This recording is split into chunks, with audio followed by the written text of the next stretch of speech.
मनोज जरांगे हे गेल्या 3 दिवसांपासून आमरण उपोषण करतायत। सगळे सोयरे अधिसूचनेचं कायद्यात रूपांतर झाल्याशिवाय माघार नाही असा इशारा देत जरांगेंनी अंमलबजावणी न झाल्यास काय होईल ते सरकारला कळेल अशी धमकीच दिली आहे। तर ओबीसी नेत्यांनी देखील जरांगेंच्या या धमकीला प्रत्युत्तर दिल्याचं पाहायला मिळते। पाहूयात।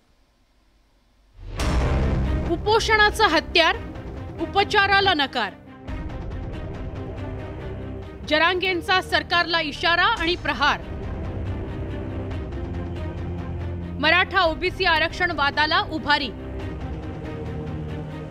सरकारकडून विशेष अधिवेशनाची तयारी।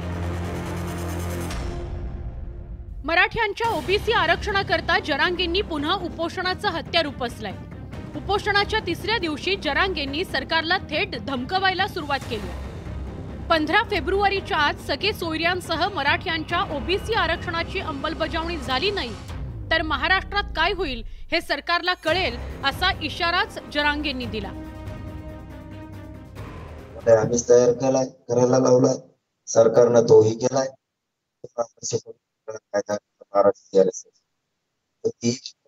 त्यांच्या पोरांचा वडलोर असता सगळ्याच मराठ्यांचा सगळ्या सोयीच्या माध्यमातून ओबीसीतून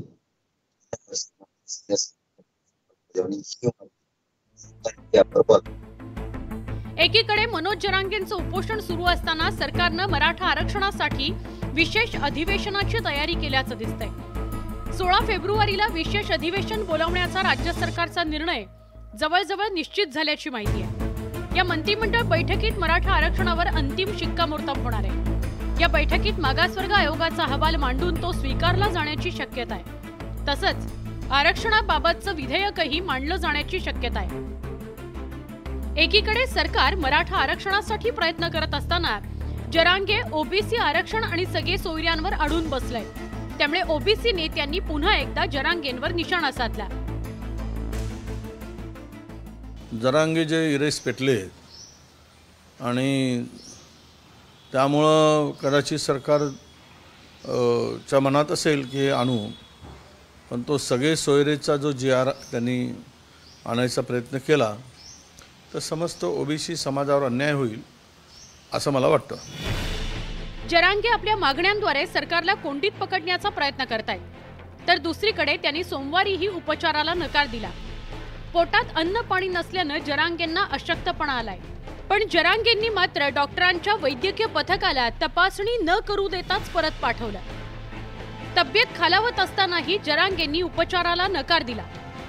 अंबडचे तहसीलदार चंद्रकांत शेळके यांनी जरांगे यांची भेट घेऊन उपचार घेण्याची विनंती केली आहे, मात्र जिल्हा प्रशासनाची ही विनंती जरांगे यांनी धुडकावून लावली। आपण कठोर उपोषण करणारच अशी भूमिका त्यांनी घेतली आहे।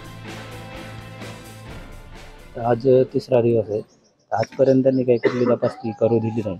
आज सकाळी पण आम्ही तपासणीसाठी वैद्यकीय पथक तिथे हजर झालो होतो, परंतु आज पण त्यांनी वैद्यकीय तपासणीसाठी पूर्ण नकार दिलेला आहे। एकीकडे उपोषण आणि दुसरीकडे इशारे देत जरांगे सरकारची दुहेरी कोंडी करतायत।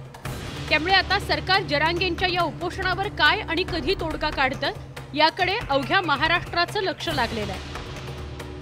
Bureau report, news 18 Lokmat. हे सगळे